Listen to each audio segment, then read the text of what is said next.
এরে আল্লাহর গোলাম, ওই নবীর আদর্শ এত সুন্দর, ওই নবীর আদর্শকে গ্রহণ করে নাও, যেই নবীর চরিত্রের সার্টিফিকেট দিয়েছেন আমার আল্লাহ, যেই নবীর আদর্শের সার্টিফিকেট দিয়েছেন আমার আল্লাহ। আল্লাহ তাআলা বলেন, লাকাদ কানা লাকুম ফি রাসূলিল্লাহি উসওয়াতুন হাসানা, অবশ্যই রাহমাতুল লিল আলামিনের মধ্যেই রয়েছে তোমাদের জন্য উত্তম আদর্শ। আল্লাহর শপথ করে বলতেছি, ওই নবীর আদর্শ যে যত পরিমাণ গ্রহণ করবে তার সম্মান আল্লাহ তত পরিমাণ বাড়ায় দিবে, কারণ ওই নবীর আদর্শের মতো কোনো আদর্শ দুনিয়ার জমিনে নাই। এরে আল্লাহর গোলাম, সাহাবায়ে কেরাম ওই নবীর আদর্শ পাইয়া এত পরিমাণ দামি হয়ে গেল, সাহাবায়ে কেরাম ওই নবীর আদর্শ পাইয়া এত পরিমাণ দামি হয়ে গেল। আল্লাহ তাআলা ওই সাহাবায়ে কেরাম সম্পর্কে কোরআনের মধ্যে জানায় দেয়, রাদিয়াল্লাহু আনহুম ওয়া রাদু আন, যালিকা লিমান খাশিয়া রাব্বা। আমি আল্লাহ এদের উপরে রাজি, এরাও আমি আল্লাহর উপরে রাজি। শুধু তাই না, আল্লাহর নবী বলেন, আসহাবি কান নুজুম, আমার এক একটা সাহাবী আকাশের এক একটা নক্ষত্রের মতো। শুধু তাই না, আল্লাহর নবী বলেন, 10 জন সাহাবীকে নবীর আদর্শ গ্রহণ করার কারণে 10 জন সাহাবীকে আল্লাহ তাআলা দুনিয়াতে জীবিত অবস্থায় জান্নাতের সুসংবাদ দিয়া দিয়েছে। এজন্য আমরা নবীর আদর্শ গ্রহণ করে নিব। এর যুবক, ওই নবীর আদর্শকে গ্রহণ করে নাও, ওই নবীর আদর্শের মতো কোনো আদর্শ হয় না। আল্লাহ পাক রব্বুল আলামিন ওই নবীর আদর্শ গ্রহণ করে চলার তৌফিক দান করেন, বলেন আমিন। এর যুবক, ওই নবীর আদর্শকে গ্রহণ করে নাও, আল্লাহর শরণাপন্ন হয়ে যাও, আল্লাহর শরণাপন্ন হয়ে যাও। কয়দিন আর দুনিয়াতে বাঁচবা, আল্লাহর কাছে তওবা করে নাও, তওবা করে নাও, কারণ তুমি তো বলতে পারবা না তুমি কতদিন বাঁচবা দুনিয়ার জমিনে। তোমার সমবয়সী যুবক, কত যুবক রাস্তাঘাটেও তো অ্যাক্সিডেন্ট হয়ে মারা যায়। তুমি আর কয়দিন বাঁচবা, দুনিয়াটা কিছুই না রে যুবক। আল্লাহর কাছে একটু তওবা করে নাও। আল্লাহ বলেন, যেই বান্দা তওবা করে আমি আল্লাহ ওই বান্দাকে ভালোবাসি, আমি আল্লাহ গুনাহ ক্ষমাকারী, তওবা কবুলকারী। আমার আল্লাহর মতো দয়াময় কেউ আসেনি। আল্লাহ বলেন, তওবা করে নাও। ইয়া আইয়ুহাল্লাযীনা আমানু তুবু ইলাল্লাহি তাওবাতান নাসুহা, তওবা করো। তওবার মতো যদি তওবা করতে পারো, ক্ষমার মতো যদি ক্ষমা চাইতে পারো, চোখের পানি ছাড়ার মতো ছেড়ে যদি আমি আল্লাহর কাছে তওবা করতে পারো, আল্লাহ বলে, বান্দা তোর তওবা করতে দেরি হবে, আমি আল্লাহ তোর জীবনের সব গুনাহ মাফ করতে দেরি করব না। কারণ আল্লাহর মতো দয়াময় কেউ আসেনি। কুল ইয়া ইবাদিয়াল্লাযীনা আসরাফু আলা আনফুসিহিম লা তাকনাতু মির রাহমাতিল্লাহ ইন্নাল্লাহা ইয়াগফিরুয যুনুবা জামিআ ইন্নাহু হুয়াল গফুরুর রহিম। আল্লাহ তাআলা বলেন, তোমরা যারা গুনাহ করেছো, তোমরা যারা অন্যায় করেছো, নিজেদের নফসের উপরে জুলুম করেছো, লা তাকনাতু মির রাহমাতিল্লাহ, আমি আল্লাহর রহমত থেকে তোমরা নিরাশ হয়ে যেও না। ইন্নাল্লাহা ইয়াগফিরুয যুনুবা জামিআ, ফলে আমি আল্লাহ তোমাদের জীবনের সব গুনাহ মাফ করে দিব। ইন্নাহু হুয়াল গফুরুর রহিম, কারণ আমার আল্লাহ চূড়ান্ত ক্ষমাশীল, দয়াবান। বড় আমার আল্লাহর দয়ার কোনো শেষ নাই। আল্লাহর নবী বলেন, আল্লাহ তাআলা আরশের উপরে একটা সাইনবোর্ড টানাইলেন, ওই সাইনবোর্ডের মধ্যে স্পষ্ট লিখে দিলেন, ইন্না রাহমাতি সাবাকাত গাদাবি, আমি আল্লাহর রাগও আছে, দয়াও আছে, কিন্তু আমি আল্লাহর রাগের চাইতে আমি আল্লাহর দয়া অনেক বেশি। আমার আল্লাহর দয়ের কোনো শেষ নাই, এজন্য আল্লাহর কাছে তওবা করে নাও। আল্লাহর নবী বলেন, আত-তাইবু মিনাজ যামবি কামান্না যামবালা, গুনাহের থেকে তওবা করনেওয়ালা ব্যক্তি এমন নবজাতক শিশু দুনিয়ার জমিনে আসার পরে ওই শিশুর আমল নামায় যেমন কোনো গুনাহ থাকে না, একজন গুনাহগার বান্দা যদি আল্লাহর কাছে খাঁটি অন্তরে তওবা করে নেয়, ওই গুনাহগার বান্দার আমল নামায়ও কোনো গুনাহ থাকে না। এজন্য আল্লাহর কাছে তওবা করে নেওয়ার যুবক, তোমার চাইতে কত বড় বড় গুনাহগারদেরকে আমার আল্লাহ মাফ করে দিয়েছেন, তুমি তওবা করলে তোমারে কেন মাফ করবে না? নবীজির জামানায় এক যুবক, নবীর জামানায় এক যুবক কান্না শুরু করলো, হাউ মাউ করে কান্না শুরু করলো। আল্লাহ নবী ডাক দিয়া বললেন, এর যুবক তুই এমন ভাবে কান্না করো কেন? কি করছো বল? যুবক বলতে চায় না। নবী ডাক দিয়া বললেন, এর যুবক কি গুনাহ করছো তুই বল। যুবক বলতে চায় না, হাউ মাউ করে কান্না শুরু করলো। যুবক ডাক দিয়া বলে, ও পয়গম্বর, আমি এত পরিমাণ গুনাহ করে ফেললাম, এত মারাত্মক গুনাহ করে ফেললাম, আল্লাহ তো আমারে মাফ করবে না। আল্লাহ নবী ডাক দিয়া বললেন, এর যুবক তোর গুনাহ বড় নাকি আল্লাহর আরশ বড়? যুবক বলে, আমার গুনাহ বড়। নবী আবার বললেন, যুবক তোর গুনাহ বড় নাকি আল্লাহর কুরসি বড়? যুবক বলে, আমার গুনাহ বড়। যুবক বলে, আমার গুনাহ বড়। আল্লাহ নবী ডাক দিয়ে বললেন, রে যুবক তোর গুনাহটা কি এতই মারাত্মক যে আল্লাহ তোরে মাফ করবে না? তুই কি কাউকে হত্যা করছো নাকি? বলে, না হত্যা করি নাই। আল্লাহর সাথে শিরক করছো নাকি? বলে, না শিরক করো নাই। তাহলে কি গুনাহ করছো বল? যুবক ডাক দিয়া বলে, ও পয়গম্বর, আমি এত বড় মারাত্মক গুনাহ করিয়া পালাইলাম। ও নবী, আমি পেশাগতভাবে একজন কাফনচোর যুবক, কবরের লাশের কাফন চুরি করে করে আমি আমার জিন্দেগি চালাই। ও নবী, গতকালকে মদিনার একটা কবর খুঁড়তে গিয়া দেখলাম যুবতী সুন্দরী মেয়ের লাশ। আমি নিজেকে সংযত রাখতে পারলাম না, আমি ওই যুবতী মেয়ের সাথে জেনা করে ফেললাম। ও নবী, শুধু চাই না, আমি তার সাথে জেনা করে যখন কবর থেকে উঠে চলে আসছিলাম, কবরের ভিতর থেকে একটা কে যেন আওয়াজ দিয়ে বলল, এরে যুবক তুই আমারে কি সর্বনাশ করে দিলি রে যুবক? আমার পরিবারের লোকেরা আমারে পাক পবিত্র করে গোসল দিয়ে আমারে কবরের মধ্যে রেখেছে, তুই আমারে কেন নাপাক করে দিলি রে যুবক? তুই আমারে কেন নাপাক করে দিলি? আমি আল্লাহর সামনে কেমন করে দাঁড়াবো? এই নাপাক শরীর নিয়ে আমি আল্লাহর দরবারে কেমন করে আমি আল্লাহর দরবারে দাঁড়াবো? তুই আমারে কেন নাপাক করে দিলি রে যুবক? এবার যুবক এই কথা বলার পর কান্না শুরু করলো। আমার নবী এই কথা শোনার পর নবী ডাক দিয়া বললেন, রে যুবক আসলেই তো তোর গুনাহটা বড় মারাত্মক। যখন নবী এই কথাটা বললেন, এই কথা বলার পর যুবকের কলিজা পেটে চিৎকার বেরিয়ে আসলো। যুবক চিৎকার দিয়ে নবীর সামনে থেকে দৌড়াইয়া চলে গেলেন।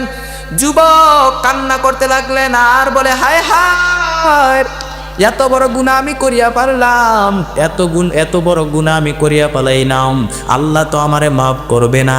রহমতের নবীর কাছেও আমি কোনো আশ্বাস পাইলাম না। যুবক দৌড়াইয়া পাহাড়ের উপরে চলে গেলেন।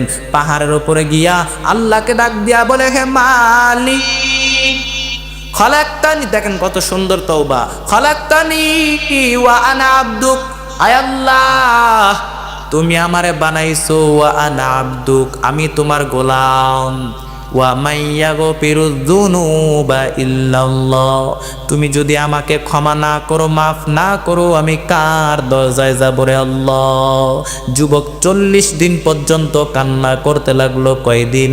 40 দিন পর্যন্ত তওবা করতে লাগলো, হাউমাউ করে আল্লাহর কাছে কান্না করতে লাগলো। আল্লাহ তাআলা 40 দিন পর জিব্রাইল আমিনকে পাঠিয়ে দিলেন। জিব্রাইল নবীর কাছে এসে বললেন, ও পয়গম্বর, আল্লাহ তাআলা আমাকে পাঠাইছেন আপনাকে কিছু প্রশ্ন করব। নবী বললেন, করো। জিব্রাইল ডাক দিয়া বললেন, ও পয়গম্বর বলেন, বান্দাকে সৃষ্টি করছে কে? বলে, আল্লাহ। এর জিব্রাইল, আমাকে এবং সমস্ত মাখলুকতকে আমার আল্লাহ সৃষ্টি করেছে। জিব্রাইল ডাক দিয়া বললেন, ও নবী তাহলে বলেন, বান্দাকে রিজিক দেয় কে? বলে, রে জিব্রাইল, আমাকে এবং সমস্ত মাখলুকতকে রিজিক দেয় একমাত্র আল্লাহ। ওয়াল্লাযীনা হুম ফী সালাতিহিম খাশিউন। আল্লাহ তাআলা বলেন, আমার মুমিন বান্দা যারা হবে, আমার মুমিন বান্দাদের মধ্যে 7টা গুণ থাকবে। কয়টা গুণ? আমার মুমিন বান্দাদের 1 নাম্বার গুণ হলো ওয়াল্লাযীনা হুম ফী সালাতিহিম খাশিউন।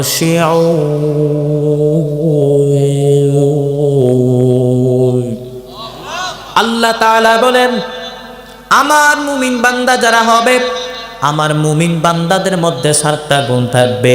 1 নাম্বার গুণ হলো, আমার মুমিন বান্দারা যখন নামাজের মধ্যে দাঁড়ায় যায়, দিন দুনিয়ার কোনো হুঁশ তাদের থাকে না। তারা ভীত সন্তুষ্ট হয়ে আল্লাহর দিকে রুজু হয়ে তারা সালাত আদায় করে। তাদের চিন্তা ভাবনা ধ্যান ধারণা থাকে একজনের দিকে, তিনি কে? অনেকে বলে হুজুর নামাজের মধ্যে মন বসে না, নামাজের মধ্যে মন সাথে থাকে না, শুধু ভুল হয় আর ভুল হয়। সূরা যে কয়বার পড়ি নিজেও জানি না। নামাজের মধ্যে কেমন করে আপনি মন বসাইবেন? নামাজে মনোযোগ বসানোর পদ্ধতি হলো 5টি। কয়টি? 1 নাম্বার পদ্ধতি, সল্লু সালাতান মুআত্তায়া, বিদায় নামাজ পড়বেন।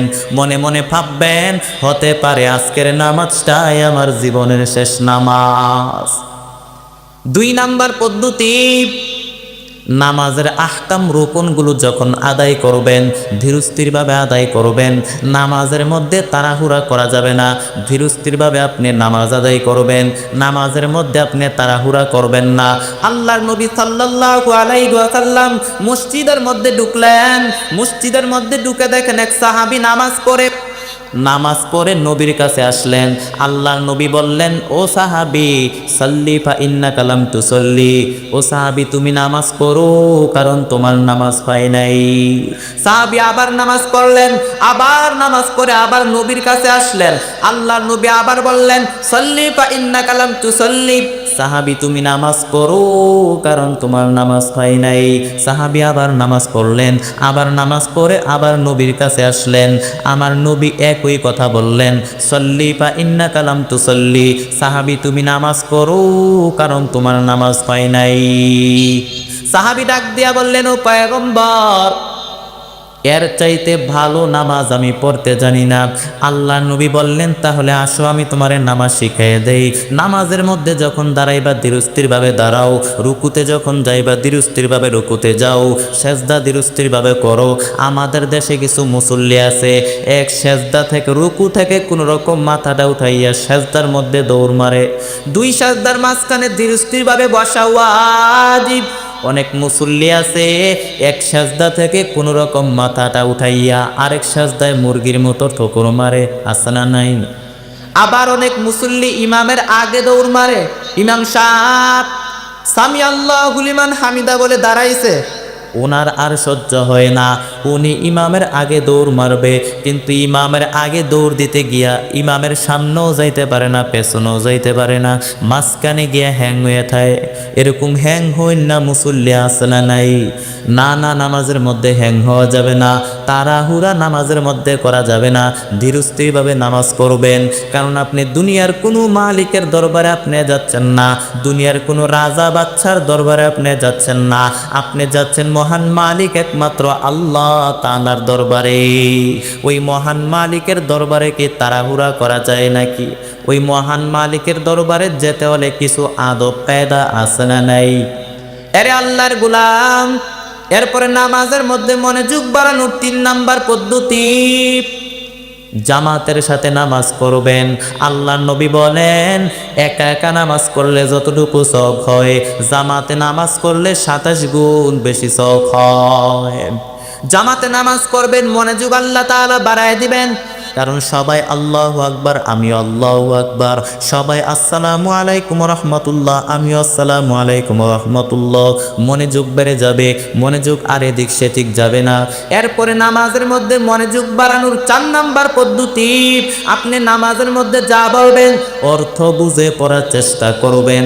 আমরা নামাজের মধ্যে যা বলি অর্থ বুঝি না। আমরা প্রতিদিন নামাজের মধ্যে পড়ি আলহামদুলিল্লাহি রাব্বিল আলামিন, আমিন। কি পড়লাম বুঝি নাই, সামিআল্লাহু লিমান হামিদা। কি পড়লাম জানি নাই, সামিআল্লাহু লিমান হামিদা, সুবহান রাব্বিয়াল আলা। কি পড়লাম বুঝি নাই। এজন্য নামাজের মধ্যে যা পড়বেন অর্থ বুঝে পড়ার চেষ্টা করবেন, তাহলে হৃদয়ের মধ্যে টাচ লাগবে। এরপরে নামাজের মধ্যে মনোযোগ বাড়ানোর 5 নাম্বার পদ্ধতি, নামাজের মধ্যে যত সুন্নত আছে সুন্নতগুলা পালন করার চেষ্টা করবেন, মনোযোগ আল্লাহ তাআলা বাড়ায় দিবেন। নামাজের মধ্যে আমিন বলা সুন্নত। আল্লাহ নবী হাদিসের মধ্যে জানায় দেয়, ইদা আম্মানাল ইমামু আমিনু, ইমাম যখন আমিন বলে তোমরাও বলবা আমিন, তোমরাও যখন আমিন বলো ফেরেশতারাও বলে আমিন। তোমাদের আমিন আর ফেরেশতাদের আমিন যখন মিলে যায়, তোমাদের সমস্ত গুনাহ মাফ করে দেয় কে? এরপরে তাশাহুদে বসে আঙ্গুলটা নাড়াইবেন, তাশাহুদে বসে আঙ্গুলটা লড়াইবেন না, হয় তুলে রাখবেন। কারণ আল্লাহর নবী বলেন, আসাদ্দু আলা শাইতান মিনাল হাদিদ, শয়তান যে লোহা দিয়া পিটাইলে যত কষ্ট পায়, তাশাহুদের মধ্যে বসে আঙ্গুলটা লড়াইলে তার চাইতেও বেশি কষ্ট পায়। এজন্য নামাজের মধ্যে যত সুন্নত আছে সব সুন্নতগুলো পালন করার চেষ্টা করবেন, তাহলে নামাজের মধ্যে মনোযোগ বেড়ে যাবে। এজন্য আল্লাহ তাআলা বলেন, ক্বাদ আফলাহাল মুমিনুনাল্লাযীনা হুম ফি সালাতিহিম খাশিউন।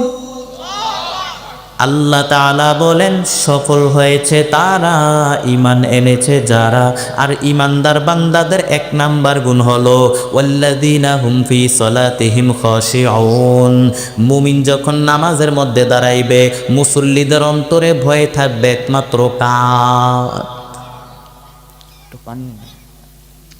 আরে আল্লাহর গোলাম। এরপর আল্লাহ তাআলা বলেন, আমার মুমিন বান্দাদের 2 নাম্বার গুণ, ওয়াল্লাযীনা হুম আনিল লাগাবি মুরিদুন। আল্লাহ তাআলা বলেন, আমার মুমিন বান্দাদের 2 নাম্বার গুণ হলো, আমার মুমিন বান্দারা অনর্থক কাজ থেকে বিরত থাকে। আমার মুমিন বান্দারা অনর্থক কোনো কাজ করে না, মুমিন বান্দারা অনর্থক কোনো বিষয়ের দিকে যায় না। যেই কাজে সওয়াব নাই ওই কাজে মুমিন যায় না, মুমিন করবে ওই কাজ যেই কাজ করলে সওয়াব হয়, মুমিন করবে ওই কাজ যেই কাজ করলে মানবতার কল্যাণ হয়, মুমিন করবে ওই কাজ যেই কাজ করলে আমলনামাটারে সওয়াব দিয়ে পরিপূর্ণ করে দিবেন কে? কারণ আল্লাহর নবী বলেন, মিন হুসনিল ইসলামিল মারই, ব্যক্তির ইসলামের সৌন্দর্য হলো ব্যক্তি তার জীবন থেকে অনর্থক কাজগুলি দূর করে দেবে। মুমিন অনর্থক কোনো কাজ করবে না, অনর্থক কোনো বিষয়ের দিকে মুমিন যায় না। যেই কাজে সওয়াব নাই মুমিন ওই কাজে যায় না। মুমিন যেটা খরচ করবে অপ্রয়োজনীয় খরচ করবে না, মুমিন যেটা খরচ করবে অনর্থক খরচ করবে না। কারণ মুমিন জানে মুমিন মুখ দিয়ে যেটা বের করে ওইটা লিখে রাখার জন্য ফেরেশতা আছে না নাই?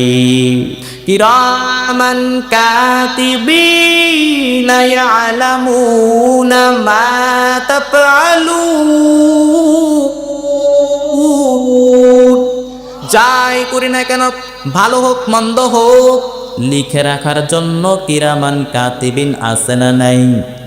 এরপরে মুমিন জানে, মায়ালফিযু মিন কাউলিন ইল্লা লাদাইহি রাকীবুন আতীদ। মুমিন মুখ দিয়ে যেটা বের করে ওইটা লিখে রাখার জন্য ফেরেশতা আছে না নাই?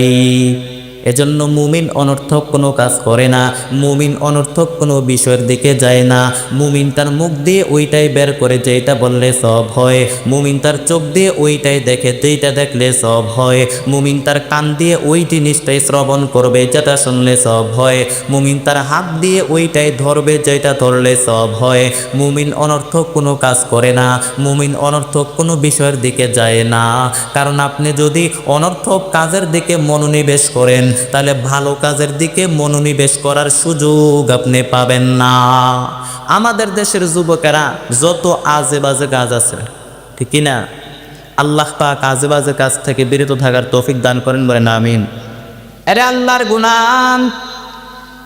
এরপর আল্লাহ তাআলা বলেন, আমার মুমিন বান্দাদের 3 নাম্বার গুণ, ওয়াল্লাযীনা হুম লিযাকাতি ফাঈলুন। আল্লাহ তাআলা বলেন, মুমিন বান্দাকে যদি আল্লাহ সম্পদের মালিক বানায় দেয়, আল্লাহর দেওয়া সম্পদ থেকে মুমিন যাকাত দেয়। এজন্য যাদের যাদের উপরে যাকাত দেওয়া ফরজ হয়েছে যাকাত দিয়া দেন। ওয়াফি আমওয়ালিহিম হাক্কুল লিসসাইলি ওয়াল মাহরুম। কারণ তোমার সম্পদে গরিবদের জন্য আল্লাহ একটা অধিকার করে দিয়েছেন, যিনি যাকাত দেয় তার জন্য যাকাত দেওয়া ফরজ, যিনি যাকাত নেয় তার জন্য ফরজ না।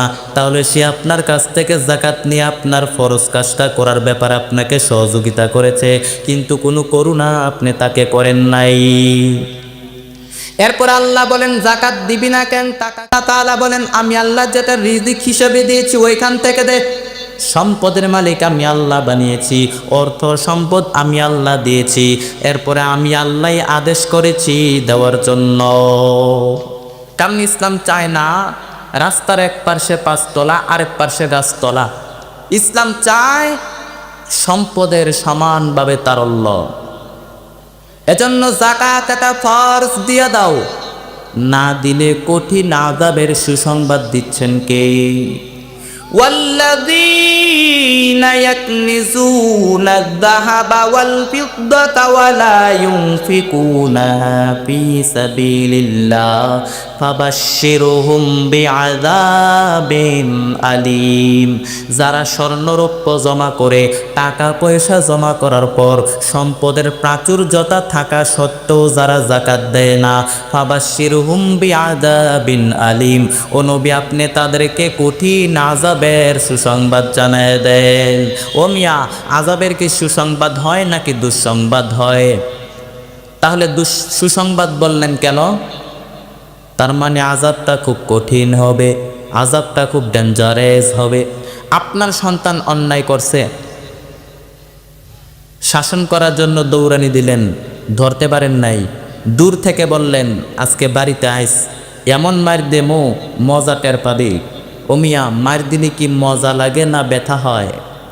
আল্লাহ তাআলা সেটাই বললেন, আযাবটা খুব কঠিন হবে, আযাবটা খুব ডেঞ্জারাস হবে।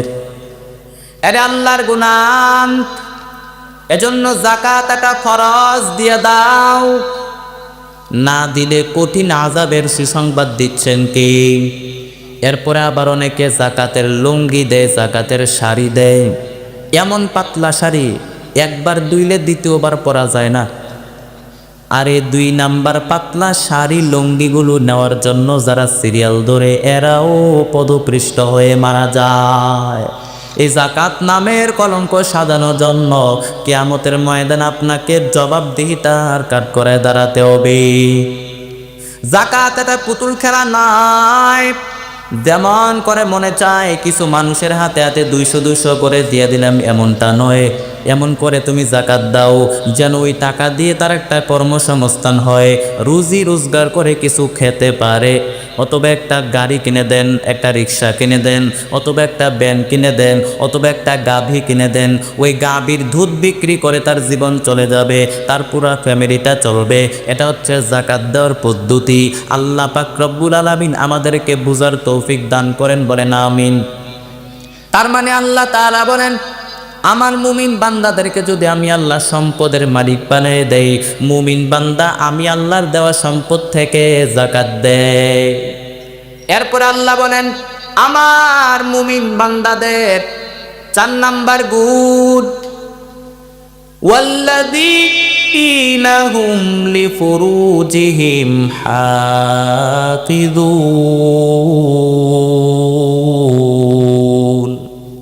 আল্লাহ তাআলা বলেন, আমার মুমিন বান্দাদের 4 নাম্বার গুণ, আমার মুমিন বান্দাদের 4 নাম্বার গুণ হলো আমার মুমিন বান্দারা তারা তাদের লজ্জাস্থানের হেফাজত করে। আল্লাহর নবী বলেন, মাইয়াজমান লিমা বাইনা লিহিয়াইহি ওয়া মা বাইনা রিজলাইহি আজমাল্লাহুল জান্নাহ। মায়ার নবী বলেন দুইটা জিনিস হেফাজতের জিম্মা নেও। এক নাম্বার হলো জবানের হেফাজত করো, দুই চোয়ালের মাঝখানে জিব্বার হেফাজত করবা। দুই নাম্বারে দুই ঠ্যাঙে মাঝখানে লজ্জাস্থানের হেফাজত করবা। এই দুই জিনিসের হেফাজতের গ্যারান্টি যদি আমি নবীকে তোমরা দিতে পারো, আমি নবী তোমাকে জান্নাতে নেওয়ার গ্যারান্টি দিলাম। এরপর আল্লাহ বলেন, যুবক খবরদার নজরকে নিচের দিকে করো। উল্লিল মুমিনিনা ইয়াগুদ্দু মিন আবসারিহিম ওয়া ইয়াহফাযু ফুরুজাহুম। আল্লাহ তাআলা বলেন, যুবক নজরকে নিচের দিকে নামাও, কারণ নজর অনেক ভয়ঙ্কর। আন-নাজরু সাহমুন মাসমুমুন মিন সিহামি ইবলিস। নজর হচ্ছে শয়তানের বিষ্মাখানু তীরবানের মধ্য থেকে একটি ভয়ঙ্কর তীরবান। এই নজরের তীর দিয়া শয়তান যুবক যুবতীদেরকে কাবু করে ফেলে। প্রথমে নজর, তারপরে স্পর্শ, তারপরে পাপ কাজ। প্রথমে নজর, প্রথমে কি নজর, তারপরে স্পর্শ, তারপরে পাপ কাজ তখনই শুরু হয়। এজন্য নজরের হেফাজত করো। এজন্য আল্লাহ তাআলা বলেন, ওয়াল্লাযীনা হুম লিফুরুজিহিম হাফিজুন। আল্লাহ তাআলা বলেন, আমার মুমিন বান্দাদের 4 নাম্বার বৈশিষ্ট্য হলো আমার মুমিন বান্দারা তারা তাদের লজ্জাস্থানের হেফাজত করে, নজরের হেফাজত করে। এরপর আল্লাহর নবীর মেয়ের জামাই হযরত আলীকে বললেন, আলী নজরকে বাঁচাও। ভুল করে নজর যদি একবার কোনো নারীর চেহারার দিকে পড়ে যায় রে আলী, দ্বিতীয়বার নজর দিও না, কারণ প্রথম নজরে ক্ষমা, দ্বিতীয় নজরে গুনাহ। আবার যদি অনেকে চালাকি করে যে প্রথম নজর এমন লম্বা কর্ম, এক নজরে আধা ঘন্টা, চালাকি করার কোনো সুযোগ নাই। প্রথম নজর যদি লম্বা হয় তাহলে দ্বিতীয় নজর হিসাবে গণ্য হবে। আল্লাহ পাক রব্বুল আলামিন আমাদেরকে বোঝার তৌফিক দান করেন। এজন্য আল্লাহ বলেন, আমার মুমিন বান্দাদের 4 নাম্বার গুণ, আমার মুমিন বান্দারা তারা তাদের লজ্জাস্থানের হেফাজত করে, নজরের হেফাজত করে। এরপর আল্লাহ বলেন, ওয়াল্লাযীনা হুম লিআমানাতিহিম ওয়া আহাদিহিম রাউন। আল্লাহ তাআলা বলেন, আমার মুমিন বান্দাদের 5 নাম্বার বৈশিষ্ট্য হলো আমার মুমিন বান্দারা আমানতের খেয়ানত করে না, আমানতের হেফাজত করে। প্রতিশ্রুতি দিলে প্রতিশ্রুতি নষ্ট করে না। আমানত বড় দামি একটি জিনিস। আমার নবীর নাম ছিল আস-সাদিক আল আমিন। মক্কায় আমার নবীর মতো বিশ্বস্ত কেউ ছিল না। সবাই আমার নবীর কাছে আমানত রাখত। টাকা পয়সা স্বর্ণ মুদ্রা আমার নবীর কাছে আমানত রাখত। দল করত আবু জাহিল্লা, আমানত রাখে আমার নবীর কাছে। দল করে কার? আর আমানত রাখে কার কাছে? নবীর কাছে। লোকজন যখন তায়েফে বেড়াইতে যাইতো, দামি দামি জিনিস এনে বলতো, আব্দুল্লাহর বেটা মুহাম্মদ, এ দামি দামি জিনিসগুলা তোমার কাছে আমানত রাখলাম, তুমি আমানত রাখো। আল্লাহর নবী বলতেন, তুমি দল করো আবু জাহিল্লার, যাও তার কাছে গিয়ে রাখো। সবাই বলতো, মুহাম্মদ আবু জাহিল্লার কাছে আমানত রাখা যাবে না, কারণ আবু জাহিল্লাই হলো ডাকাই, খাইয়া ফেলাইব। ব্রিজ ভেঙ্গে গেলে দেখা যায় রড নাই, আছে কি? তার মানে রড গেল কই? রড শুদ্ধ হজম করে ফেলার, পারলে গোটা দেশটারে খাইয়া ফেলায়, শেয়ার বাজারে খাইয়া ফেলায়, আছে না নাই?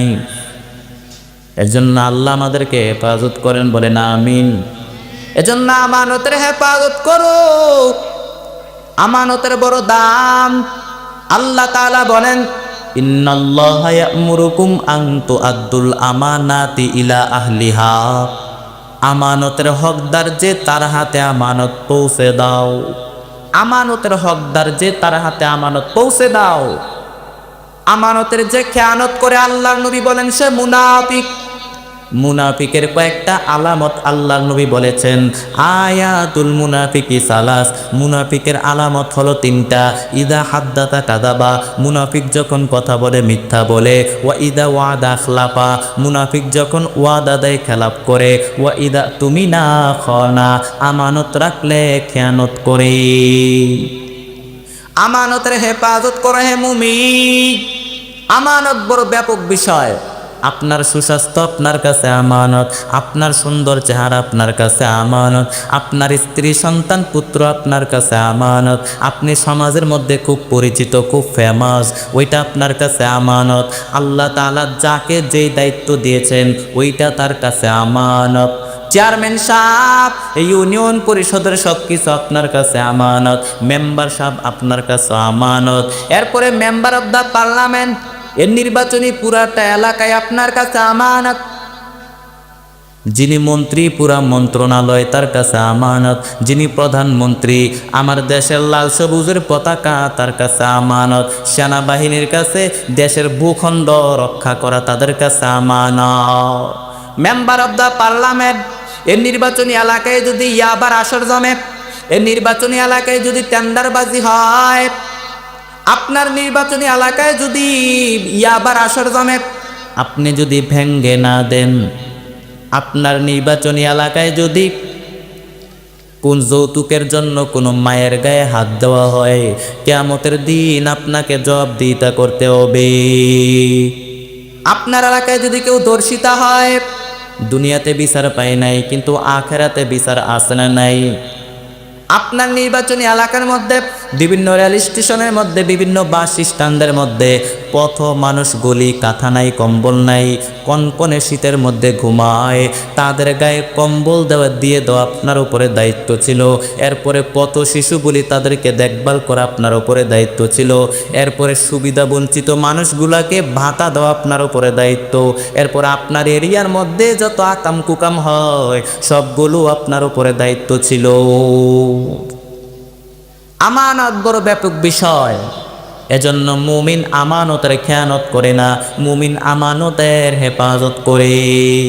এরপর আল্লাহর নবী বলেন, তুমি যদি কারো গোপন জিনিস জেনে যাও, ওই গোপন জিনিস লুকিয়ে রাখা আপনার উপরে আমানত।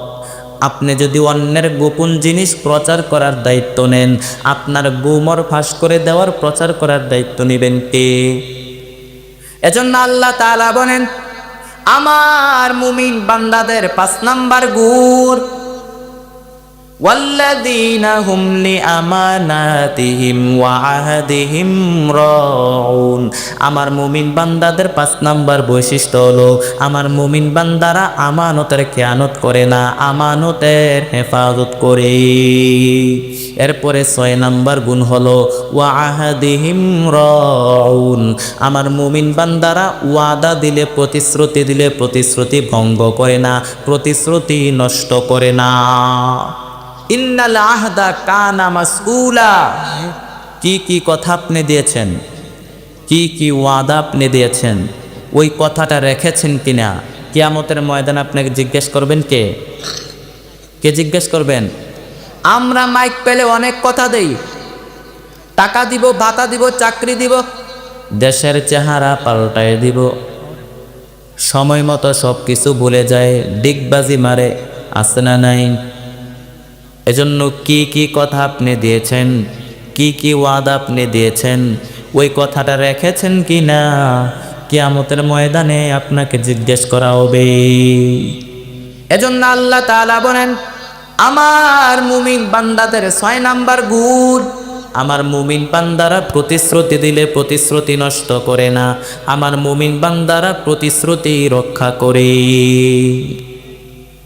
এরপর আল্লাহ বলেন, আমার মুমিন বান্দাদের সর্বশেষ 7 নাম্বার গুণ। কয় নাম্বার গুণ? আমার মুমিন বান্দাদের 7 নাম্বার গুণ, ওয়াল্লাযীনা হুম আলা সালাওয়াতিহিম ইউহাফিজুন।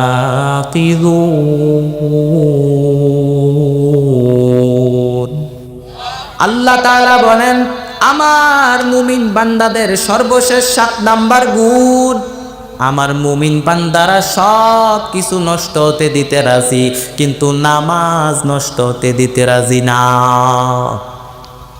আমার মুমিন বান্দারা সব নষ্ট হতে দিতে রাজি, কিন্তু নামাজ নষ্ট হতে দিতে রাজি না। যে কোনো পরিস্থিতিতে মুমিন নামাজ পড়ে, অজুর পানি নাই মুমিন তায়াম্মুম করে, সফরের সময় নাই মুমিন কসর করে, মুমিন দাঁড়াইয়া পড়তে পারে না বসে পড়ে, বসে পড়তে পারে না শুয়ে পড়ে, মুমিন কখনো থেমে থাকে না। আপনি প্লেনে আছেন তখনও করেন, জাহাজে আছেন তখনও করেন, জমিনের মধ্যে আছেন তখনও করেন। কারণ গোটা পৃথিবীর মুমিনদের জন্য গোটা দুনিয়ার জমিনটাকে জায়নামাজ বানায় দিয়েছেন কে? আতিনা পিত দার দুনিয়া না হাসান, আতিনা পিদার অকবানা হাসান, ইয়া গিয়াসাল মুস্তাগিসিন দেনা লুফতিখার বিল উলুমে ওয়াল গিনা, হর গরিনের দেন তু তৈয়ার হ্যায়, जो न मांगे उसे तू बेजारू है। মুমিন বান্দাদের সর্বশেষ গুণ কি? মুমিন বান্দা সব কিছু নষ্ট হতে দিতে রাজি, কিন্তু নামাজ নষ্ট হতে দিতে রাজি না। নামাজ পড়ার দরকার আছে না নাই? নামাজ কি ফরজ না সুন্নত? ফরজ। ফরজ ছেড়ে দিলে গুনাহ নাকি সওয়াব? গুনাহ, কবিরা গুনাহ। এরে আল্লাহর গুনাম। এজন্য লুকমানে হাকিম তার সন্তানকে উপদেশ দেয়া বলেন, এরে সন্তান, ইয়া বুনাইয়া আকিমিস সালাতা ওয়া আমুর বিল মা'রুফি ওয়ানহা আনিল মুনকার। লুকমানে হাকিম তার সন্তানকে ডাক দিয়া বলেন, এরে সন্তান, নামাজ পড়বি, নামাজ ছাড়বি না। কারণ কিয়ামতের ময়দানে আল্লাহর নবী বলেন, আউয়ালু মা ইউহাসাবু বিহিল আবদু ইয়াউমাল কিয়ামাতি আস-সালাহ। কিয়ামতের দিন সর্বপ্রথম যে হিসাব নেওয়া হবে তা হচ্ছে নামাজের হিসাব। নামাজের হিসাবের মধ্যে যদি পার হয়ে যান তাহলে পার হয়ে যাবেন। নামাজের মধ্যে যদি গন্ডগোল লাগে, নামাজের হিসাবের মধ্যে যদি গন্ডগোল লাগে, পুরো আমলনামা গন্ডগোল করে দিবেন কে? আর নামাজের হিসাব যদি সহজ হয়ে যায়, পুরা আমলনামা সহজ করে দিবেন কে? এজন্য আল্লাহর নবী বলতেন, মুরু সিবিয়ানাকুম বিসসালাতি ওয়া হুম সাবআ সিনিন। ছেলের বয়স যখন 6 বছর 7 বছর হয়, মেয়ের বয়স যখন 7 বছর হয়, নামাজের জন্য আদেশ দাও। 10 বছর হলে শাসন করো। ওয়াদরিবুহুম আলাইহা ওয়া হুম 10 সিনিন। 7 বছর থেকে যদি আপনি আপনার সন্তানকে বলা শুরু করেন, 10 বছর হওয়ার আগে আগে আপনার সন্তান পাক্কা নামাজি হয়ে যাবে। এজন্য নামাজের দরকার আছে না নাই? নামাজের জন্য সন্তানদেরকে আদেশ করবেন, নামাজের আদেশ দেওয়ার দরকার আছে না নাই? এর আল্লাহর গোলাম নবীর উম্মতের দল, এজন্য বাচ্চাদেরকে মসজিদে নিয়ে যাবেন। বাচ্চারা মসজিদে গেলে আপনারা ধমকাইবেন না। অনেক মুরব্বী আছে বাচ্চারা মসজিদে গেলে দেয় ধমক, দমক দিয়া হতায় লায়। কিন্তু এই বাচ্চার বয়সে মুরব্বী মসজিদের বারান্দায় আসার খায়াও করে নাই। এজন্য ধমক দিবেন না, কারণ ধমক দিলে বাচ্চা মসজিদে আসতে চাইবে না। এগুলোই তো ডাকাইত হবে, চোর হবে। এজন্য মসজিদে নিয়ে যান, নামাজের জন্য আদেশ করেন। অনেকে বলে, হুজুর সন্তানকে ফজরের সময় ডাকি না, আদরের সন্তান ঘুমায়। আমি বলবো, ফজরের সময় যদি ঘরের মধ্যে আগুন লাগে তখন কি করবেন? আদরের সন্তান ঘুমাক, অনেক আদরের পোলা তো ঘুমাক আগুনে পুরো। দুনিয়ার আগুন থেকে বাঁচানোর জন্য যদি সন্তানকে ফজরের সময় ডাকতে পারেন, জাহান্নামের আগুন থেকে বাঁচানোর জন্য ডাকার দরকার আছে না নাই? এজন্য লোকমানে হাকিম তার সন্তানকে বললেন, ইয়া বুনাইয়া আকিমিস সালাতা ওয়া আমুর বিল মা'রুফি ওয়ানহা আনিল মুনকার। এর সন্তান নামাজ পড়বি, নামাজ কখনো ছেড়ে দিবি না। এজন্য সন্তানকে নামাজের জন্য আদেশ করবেন, কারণ কিয়ামতের ময়দানে সর্বপ্রথম নামাজের হিসাব হবে। দেখেন সন্তানকে কত সুন্দর উপদেশ দেয়, সন্তানকে কত সুন্দর নসিহত করে। লুকমান হাকিম তার সন্তানকে ডাক দিয়া বলে, এরে সন্তান, ওয়া'মুর বিল মা'রুফি ওয়ানহা আনিল মুনকার, ভালো কাজে আদেশ কর, অসৎ কাজ থেকে নিষেধ কর। ভালো কাজে আদেশ দেওয়ার দরকার আছে না নাই? এখন আমরা ভালো কাজে আদেশ দিতে চাই না, অথচ আল্লাহর নবী বলেন, মান রাআ মিনকুম মুনকারান ফালিয়ুগাইয়িরহু বিয়াদি, সমাজের মধ্যে যদি কোনো অন্যায় দেখতে পাও তাহলে ক্ষমতা থাকলে হাত দিয়ে জমিনের মধ্যে বুড়িয়ে দাও, আর যদি তা ক্ষমতা না থাকে ফা ইল্লাম ইয়াস্তাতি ফাবিলিসানিহি, তাহলে জবান দ্বারা প্রতিবাদ করো, তাও যদি ক্ষমতা না থাকে, সামর্থ্য না থাকে, ফা ইল্লাম ইয়াস্তাতি ফাবিকলবিহি, তাহলে অন্তরে অন্তরে ধারণা করো সমাজ থেকে জালেমের জুলুম কিভাবে বিদায় করা যায়। এটা দুর্বল ইমানের পরিচয়। চুপ থাকলে মুমিন হওয়া যায় না, চুপ থাকলে ইমানদার হওয়া যায় না। আত্তাকিতু আনিল হাক্কি শয়তানু আখরাস, সমাজের মধ্যে অন্যায় দেখে যারা মুখের মধ্যে কষ্টিপ লাগায় রাখে এরা মুমিন না, এরা হলো বুবা শয়তান। এরকম বুবা শয়তান আছে না নাই? টাকার বান্ডেল পকেটের মধ্যে ঢুকায়, হক কথা বলতে চায় না, আছে না নাই? এরে আল্লাহর গোলাম নবীর উম্মতের দল, এজন্য হক কাজে আদেশ করবেন, সৎ কাজে আদেশ করবেন, অসৎ কাজ থেকে নিষেধ করবেন, সন্তানদেরকে নসিহত করবেন। আল্লাহ পাক রব্বুল আলামিন সন্তানদেরকে নসিহত করার তৌফিক দান করেন, বলেন আমিন। এরে আল্লাহর গোলাম, আল্লাহর শরণাপন্ন হয়ে যাও, নামাজগুলো আদায় করো, নামাজ কখনো ছেড়ে দিও না, আল্লাহর ভয় অন্তরে ঢুকায় নাও। এরে যুবক, এই দুনিয়াটা কিছুই না। তাকায় দেখো, এমন কোনো দিন নাই যে মানুষের লাশের খবর নাই। তুমি কয়দিন বাঁচবা? তুমি আর কয়দিন দুনিয়ার জমিনে বাঁচবা? একটু বালিশের সাথে মাথাটা লাগায় একটু চিন্তা করো, এই দুনিয়াটা কিছুই না। মরণের পরে মনে হবে একটা দুঃস্বপ্ন ঘটেছিল আমার, আসলে দুনিয়ার জমিনটা কিচ্ছু না। এজন্য আল্লাহর ভয় অন্তরে ঢুকায় নাও। এরে যুবক, আল্লাহকে ভয় করে চলো। এরে বৃদ্ধ বাবাজিরা, যুবক ও পর্দার অন্তরালের আম্মা জানেরা, আল্লাহকে ভয় করে চলে, আল্লাহর ভয় অন্তরে ঢুকান।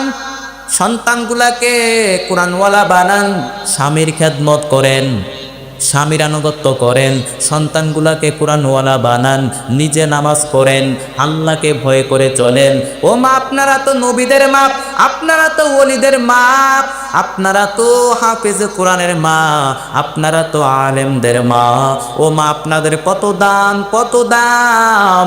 আল্লাহর নবী হাদিসের মধ্যে জানায় দেয়, আদ-দুনিয়া কুল্লুহা মাতা ওয়া খায়রু মাতা'আদ দুনিয়া আল মারআতুস সালিহা, পৃথিবীতে যত দামি দামি সম্পদ আছে এর মধ্যে নেককারিনী নারী হলো শ্রেষ্ঠ দামি সম্পদ। ও মা, আপনাদের কত দাম। আপনাদের ইবাদত দ্রুত দ্রুত আল্লাহর দরবারে কবুল হয়ে যায়। আল্লাহ নবী হাদিসের মধ্যে জানায় দেয়, কোন নারী যদি 4টা আমল করতে পারে, কয়টা আমল?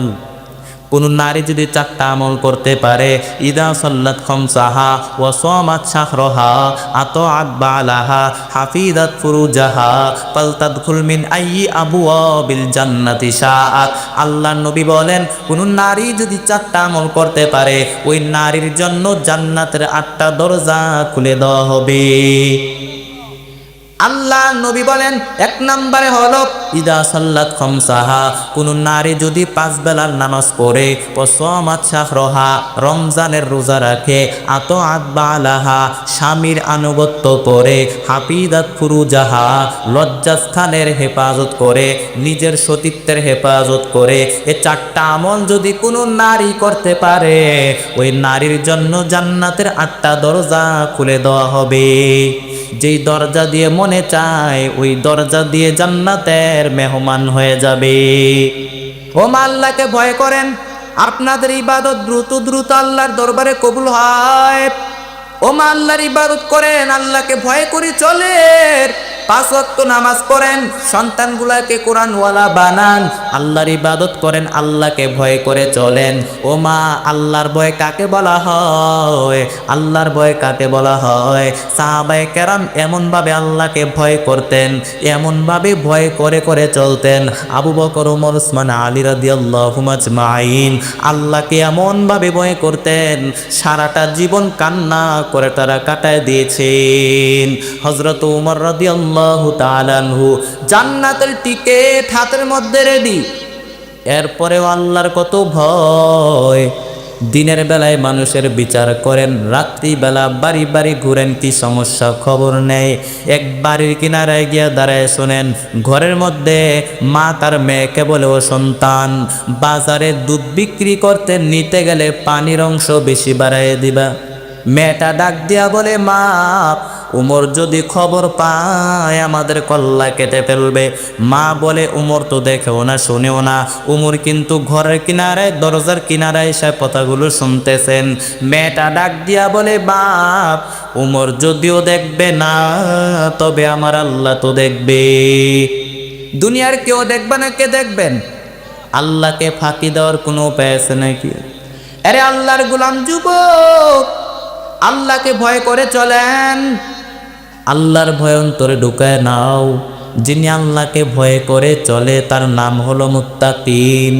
हर के दार खौफे हक दर दिल मदम जन्नतुल मअवा दे हदे उरा मकम जुजु बहक ची जे मखा अजे इंसुजा फजले उ आमस दर जुमला जहां। আল্লাহ পাক রব্বুল আলামিন আল্লাহকে বেশি বেশি ভয় করার তৌফিক দান করেন, বলেন আমিন। রসুলের আদর্শের মতো কোনো আদর্শ আছে? রসুলের আদর্শের মতো কোনো আদর্শ দুনিয়ার জমিনে নাই। আমার নবীর আদর্শ এত সুন্দর, ওই নবীর আদর্শের মতো দুনিয়ার জমিনে কোনো আদর্শ নাই। পৃথিবীতে, দুনিয়াতে যত মানুষের আদর্শ আমরা দেখলাম, আব্রাহাম লিঙ্কনের আদর্শ দেখলাম, মাও সেতুনের আদর্শ দেখলাম, কার্ল মার্ক্সের আদর্শ দেখলাম, দুনিয়ার জমিনে যত মানুষের আদর্শ আমরা দেখলাম, আমার নবীর আদর্শের মতো কোনো আদর্শ হয় না। আমার নবীর আদর্শ এত সুন্দর। আরে আল্লাহর গোলাম, ওই নবীর আদর্শের মালাটা গলার মধ্যে লাগায় নাও, ওই নবীর ভালোবাসা অন্তরে ঢোকায় নাও। সাহাবায়ে কেরাম আমার নবীকে এমনভাবে ভালোবাসতেন, সাহাবায়ে কেরাম আমার নবীর আদর্শকে গ্রহণ করে চলেছেন, যার কারণে আমার আল্লাহ তাদের মর্যাদা আরো বাড়ায় দিয়েছে। আমার নবীকে সাহাবায়ে কেরাম কেমন ভালোবাসতেন? এরে আল্লাহর গোলাম, এত পরিমাণ সাহাবায়ে কেরাম আমার নবীকে ভালোবাসতেন, একটু শোনেন। আমার নবীর ভালোবাসায় জীবনটা পর্যন্ত দিয়া দিয়েছেন নবীর এক সাহাবী হযরত হানজালা রাদিয়াল্লাহু তাআলা আনহু। আল্লাহর নবীর একজন সাহাবী আমার নবীর ভালোবাসায় জীবনটা পর্যন্ত দিয়া দিল, আল্লাহর রাস্তায় শহীদ হয়ে গেল, শাহাদাত বরণ করলো। হযরতে হানজালা বাসর ঘরে বিবাহের রাত্র, এমন সময় কানের মধ্যে শুনে নবী নাই, নবী নাই। হযরত হানজালা পাগলের মতো দৌড়ায়, বিবির কাছে গিয়া বলে, বিবি আমার নবী নাকি দুনিয়ার জমিনে নাই। ওই নবী যদি না থাকে আমি হানজালা দুনিয়ার জমিনে বেঁচে থেকে কোনো লাভ নাই। ও বিবি আমার, কাপড় নেও, তরবারি দেও, ওই নবী যদি না থাকে আমি হানজালা বেঁচে থেকে কোনো লাভ নাই।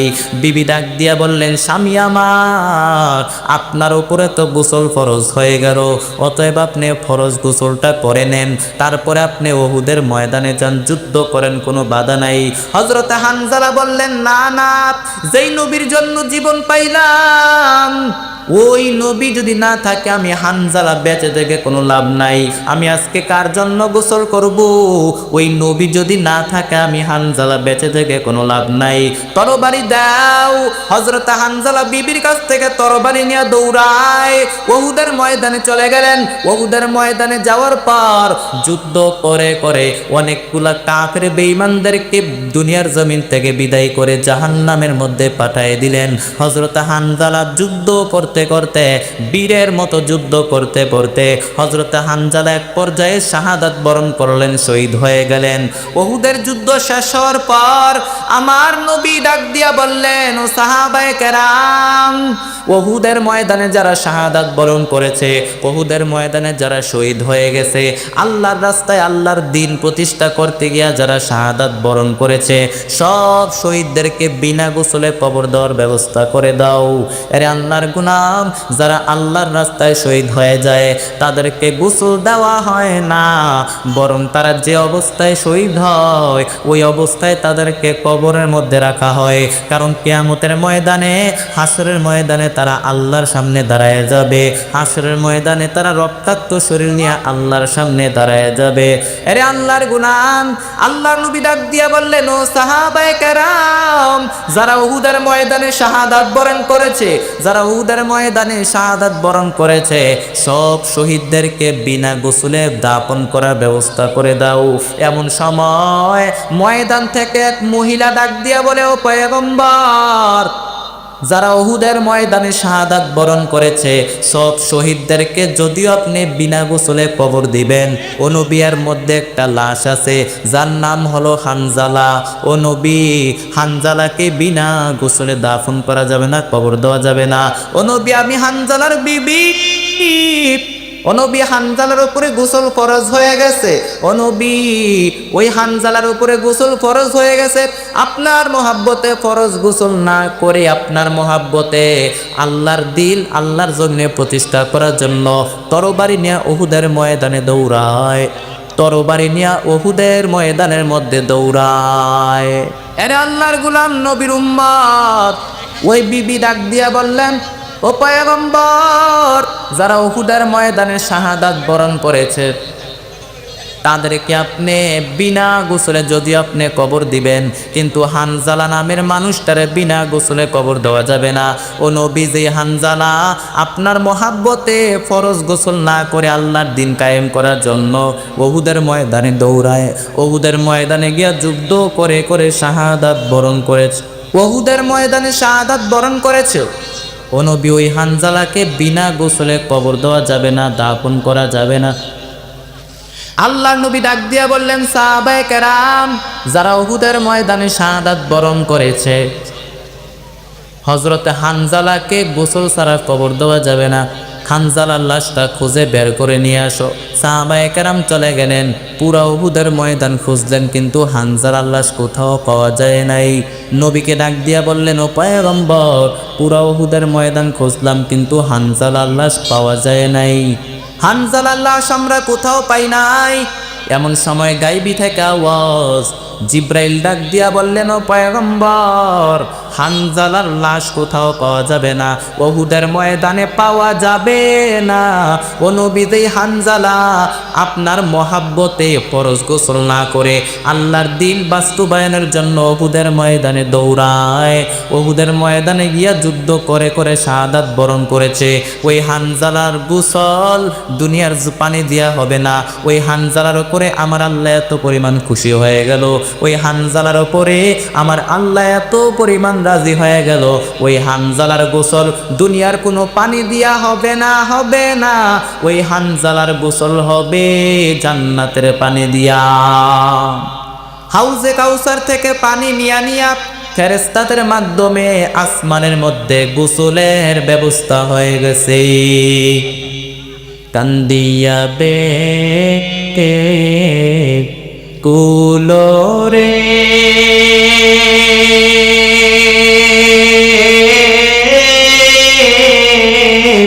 হানজালা শহীদ রে,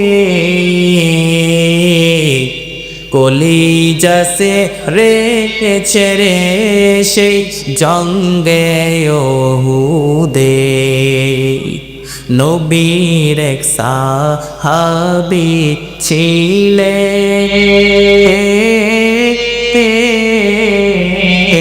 হানজালা নামেতে, তিনি শহীদ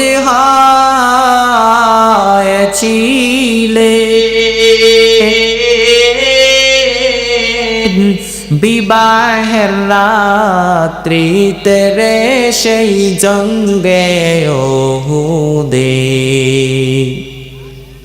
নবীর ডাকে গভীর রাত্রে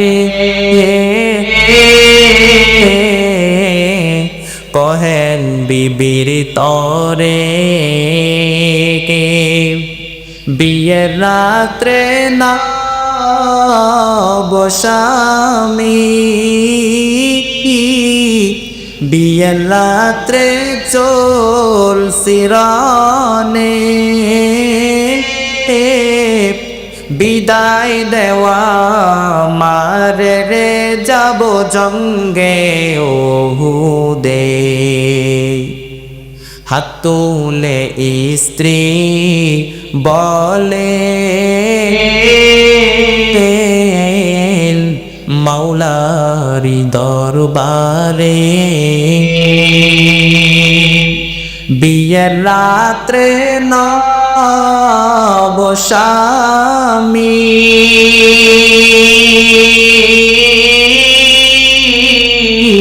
সপিলাম তু মার রে সেই জঙ্গে ওহুদে যুদ্ধে গেলেন শহীদ হইলে নাপাক হালাতে নবী জেনে সাহাবাদের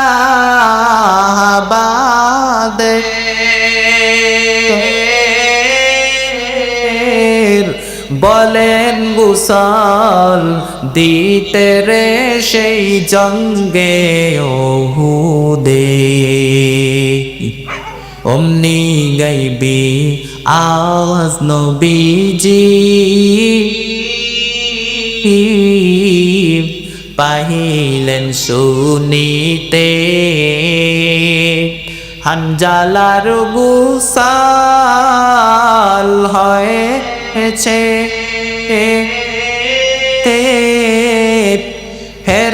ফেরেশতাদের হাতে রে জান্নাতের পানিতে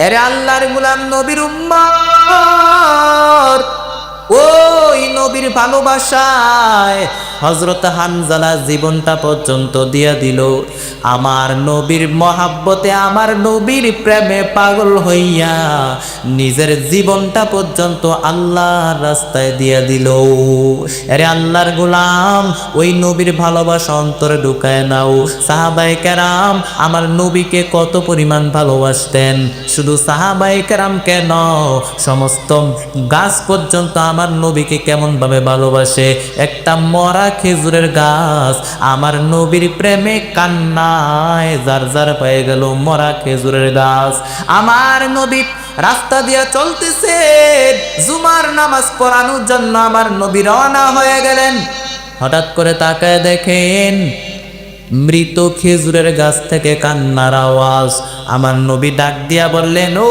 সাহাবায়ে কেরাম কোথায় থেকে এত কান্নার আওয়াজ আসতেছে সাহাবায়ে কেরাম তাকায় দেখে ওই মরা খেজুরের গাছ থেকে কান্নার আওয়াজ আমার নবী ডাক দিয়া বললেন রে মরা খেজুরের গাছ তুই কেন কান্না করো তুই তো একটা মরা খেজুরের গাছ তুই তো কথা বলতে পারো না তুই কেন কথা বলো কেন তুই কান্না করো মরা খেজুরের গাছ ডাক দিয়া বলে ও পয়গম্বর আমি আপনার বিরহ বেদনায় কান্না করতেছি ও নবী আপনি যখন খুতবা দিতেন আপনি আমাকে হেলান দিয়ে খুতবা দিতেন আমি আপনার সাথে লেগে থাকতাম আর মিম্বর পাকা হওয়ার পরে আমাকে দূরে সরায় দেওয়া হয়েছে এজন্য আপনার বিরহ বেদনায় আমি কান্না করতেছি আল্লাহর নবী ডাক দিয়া বললেন রে মরা খেজুরের গাছ তুই কান্না করবি না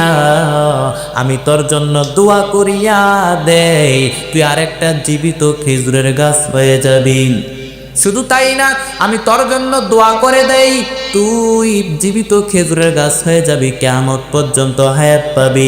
তোর মধ্যে এমন খেজুর ধরবে, বরকতের খেজুর হবে, কিয়ামত পর্যন্ত আমার উম্মাত তোর থেকে খেজুর ভক্ষণ করবে, কিন্তু তোর বরকতের খেজুর কখনো কমবে না।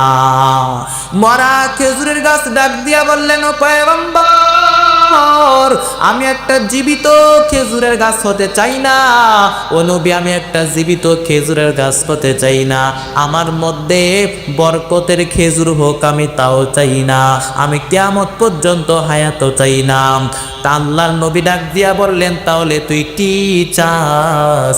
মরা খেজুরের গাছ ডাক দিয়া বলে, ও পয়গম্বর, আমি চাই আপনি যেই জান্নাতের মধ্যে থাকবেন, যেই জান্নাতের মধ্যে থাকবেন, যে খাটের মধ্যে ঘুমাইবেন, ওই জান্নাতের মধ্যে একটা জীবিত খেজুরের গাছ হয়ে আপনি নবীকে আমি ছায়া দিতে চাই। उस्तुने हक नाना अज हजरे रसूल लानो मीज़द हम चुवर बाबे औकूल मन अहब्बत सुन्नती कौले रसूल मज़दाए काना हम कुन कबूल। अरे अल्लाहर गुनाह আমার নবীর ভালোবাসা অন্তরের মধ্যে ঢুকায় নাও। আল্লাহর নবী বলেন, আমি নবীকে যে ভালো নিজের চাইতো যে বেশি ভালো না বাসবে, সে কখনো মুমিন হতে পারবে না। এজন্য আমার নবীর মহাব্বত অন্তরের মধ্যে ঢুকায় নাও। আরে আল্লাহর গোলাম, ওই নবীর মতো কোনো নবী নাই, ওই নবীর আদর্শ অন্তরের মধ্যে ঢুকায় নাও, ওই নবীর আদর্শের মালাটা গলার মধ্যে লাগায় নাও। কেমন নবীর আদর্শ? যেই নবীর আদর্শের মধ্যে কোনো মিথ্যা নাই, যে নবীর আদর্শের মধ্যে আমানতের কোনো খেয়ানত নাই, যে নবীর আদর্শের মধ্যে ওয়াদার কোনো খেলাপ নাই, যে নবীর আদর্শের মধ্যে কোনো মিথ্যা নাই, ওই নবীর আদর্শ এত সুন্দর। এরে আল্লাহর গোলাম, তাকায় দেখো, নবীর ইন্তেকালের 1000-1500 বছর পরেও আমার নবীরে দেখতে পারে নাই, কিন্তু আমার নবীর আদর্শ দেখা দেখা কালেমা পড়ে মুসলমান হচ্ছে। ইউরোপ আমেরিকাতে তাকায় দেখেন, প্রতিনিয়ত মানুষ কালেমা পড়ে মুসলমান হচ্ছে। শুধু তাই না, ধারণা করা হয় 2070 সালের মধ্যে মুসলমান সংখ্যাগরিষ্ঠ হয়ে যাবে, খ্রিস্টান সংখ্যালঘিষ্ঠ হয়ে যাবে। এরে আল্লাহর গোলাম, নবীর আদর্শ কত সুন্দর! ওই নবীর আদর্শ গ্রহণ করে সাহাবায়ে কেরাম এত পরিমাণ দামি হয়ে গেল, সাহাবায়ে কেরাম এত পরিমাণ দামি হয়ে গেল নবীর আদর্শ গ্রহণ করে। উমরের মতো মানুষ তরবারি নিয়া নবীর কল্যাণতে গিয়া নবীর আদর্শ দেইখা কালেমা পড়ে জায়গায় মুসলমান হয়ে গেল। কেমন সেই উমার, যে উমরের ব্যাপারে আল্লাহর নবী জানায়া দেয়, আসাদ্দুহুম ফি আমরিল্লাহি উমর, আল্লাহর দ্বীনের ব্যাপারে সবচেয়ে কঠোর হচ্ছে উমর। আল্লাহর দ্বীনের ব্যাপারে কোনো কথা নাই, মুখের আগে হাত চলতো। কে সেই উমর? ওই উমর সম্পর্কে আল্লাহর নবী বলেন, লা নাবিয়া বাদি ওয়ালা রাসূলা, আমি নবীর পরে কোনো নবীও নাই, আমি রসুলের পরে কোনো রসুলও নাই। লাউ কানা বাদি নাবিয়ান লা কানা উমর, তবে আমি নবীর পরে যদি অন্য কারো নবী হওয়ার যোগ্যতা থেকে থাকে, আমার উমরের মধ্যে সেই যোগ্যতা আছে। কে সেই উমর? ইসলামের ব্যাপারে সামান্য ত্রুটি পর্যন্ত তিনি মেনে নিতেন না। যেখানেই দেখতেন ইসলামের খেলাফ হয়, সেখানেই গর্দান নিয়ে নিতেন। এক মুনাফিক নবীর বিচার না মানিয়া, নবীর বিচার না মানিয়া চলে গেল আবু বকরের কাছে। আবু বকর বললেন, আমি এই বিচারের ফয়সালা করতে পারবো না, কারণ যেই জায়গায় নবী বিচার করেছেন, নবীজির বিচারের উপরে অন্য কারো বিচার করার দুনিয়ার কারো ক্ষমতা নাই। লোকটি চলে গেল হযরত উমরের কাছে, গিয়া বললেন, উমর, আমি সানি করাইতে আসছি, দ্বিতীয় বিচারের জন্য আসছি। হযরত উমর বললেন, তাহলে প্রথম বিচার কে করেছে? বলে মুহাম্মদ সাল্লাল্লাহু আলাইহি ওয়াসাল্লাম। বলে মুহাম্মদের বিচার কি তোমার পছন্দ হয় নাই? বলে না, পছন্দ হয় নাই। কেন পছন্দ হয় নাই? বলে তিনি ইহুদির পক্ষে রায় দিয়েছেন, আমি মুসলমান, আমার বিপক্ষে তিনি রায় দিয়েছেন, এজন্য আমি মুসলমান হিসেবে নবীর বিচারটাকে মেনে নিতে পারলাম না। হযরত উমর আবার বললেন, এই নবীর বিচার কি তোর পছন্দ হয় নাই? বলে, না, পছন্দ হয় নাই। তাহলে এখন কি করতে চাচ্ছ? বলে, আপনি একটু বিচার করে দেন। হযরত উমর বললেন, রাগ, তোর বিচার করতাছি। হযরত উমর ঘরের ভিতরে ঢুকলেন। ঘরের ভিতরে ঢুকে খোলা তরবারি নিয়ে আসলেন। তরবারি আনার পর এক কোপ দিয়ে শরীর থেকে মাথা আলাদা করে দিলেন, কারণ সে ছিল মুনাফিক। আল্লাহর নবী জানতে পেরে বললেন, আমার উমর তো এরকম কাজ করতে পারে না। আল্লাহ তাআলা সঙ্গে সঙ্গে জানাই দিলেন, ও পয়গম্বর, আপনি উমরের কথার দ্বিমত করবেন না, আমি আল্লাহ উমরের কথায় রাজি। শুধু তাই না, আরেক মুনাফিক নবীর সাথে খাওয়া দাওয়া করত, নবীর সাথে দাওয়াতে যাইত, নবীর সাথে যুদ্ধের ময়দানে যাইত। ওই লোকটা মারা যাওয়ার পর আমার নবী তার জানাজার নামাজ পড়ানোর জন্য রওনা হয়ে গেলেন।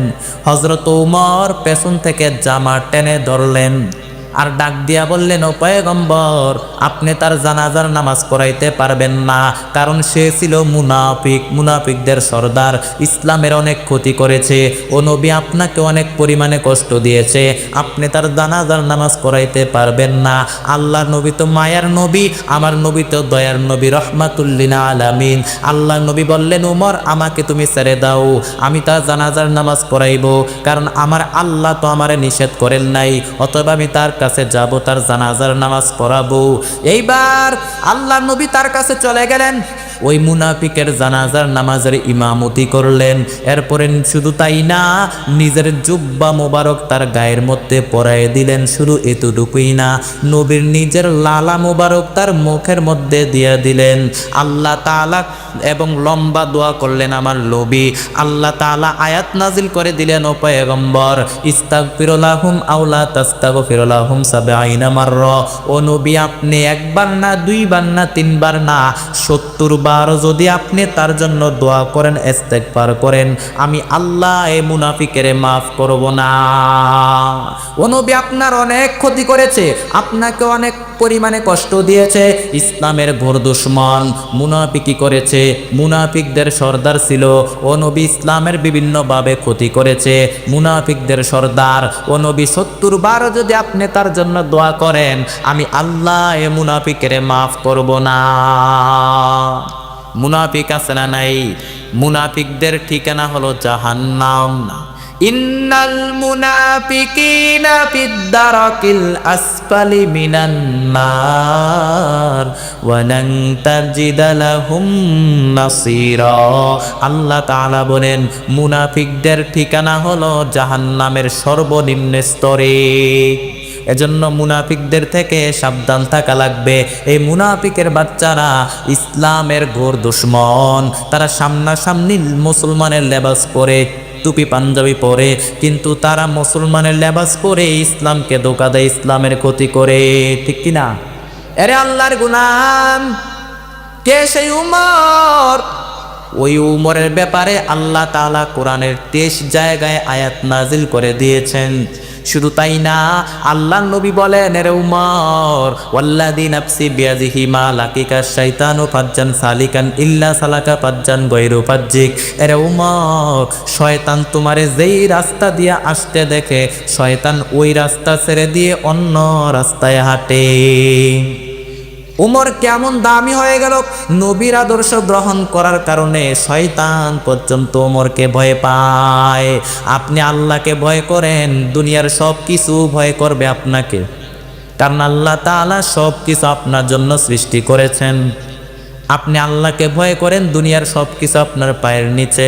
আল্লাহ বলেছেন, বান্দা তুই আমার ইবাদত করবি, আর গোটা দুনিয়ার সব কিছু আসমান জমিন সৃষ্টি করে দিয়েছি তোর খেদমতের জন্য। এরে আল্লাহর গোলাম, নবীর আদর্শকে গ্রহণ করে নাও। হযরত উমর নবীর আদর্শ গ্রহণ করে এত পরিমাণ দামি হয়ে গেল। সাহাবায়ে কেরাম নবীর আদর্শ গ্রহণ করার কারণে এত পরিমাণ দামি হয়ে গেল। কেমন আমার নবীর আদর্শ শুনতে মনে চাইনি? ওই নবীর আদর্শ কত সুন্দর! ওই নবীর আদর্শের মতো কোনো আদর্শ দুনিয়ার জমিনে নাই, যেই নবীর আদর্শের মধ্যে কোনো মিথ্যা নাই। এরে আল্লাহর গোলাম, ওই নবীর আদর্শের মধ্যে কোনো মিথ্যা নাই। ওই নবীকে বেঈমানের বাচ্চারা কত পরিমাণ কষ্ট দিয়েছে, কত পরিমাণ আক্রমণ করেছে। ওই বেঈমানের বাচ্চারা আমার নবীকে মেরে রক্তাক্ত করে দিত, আমার নবীর গলার মধ্যে গামছা লাগায় টান দিয়ে দিত। আমার নবী জীবনে কোনোদিন কাউকে গালাগালি করেন নাই, জীবনে কোনোদিন কাউকে কষ্ট দেন নাই, কথার দ্বারা কষ্ট দেন নাই।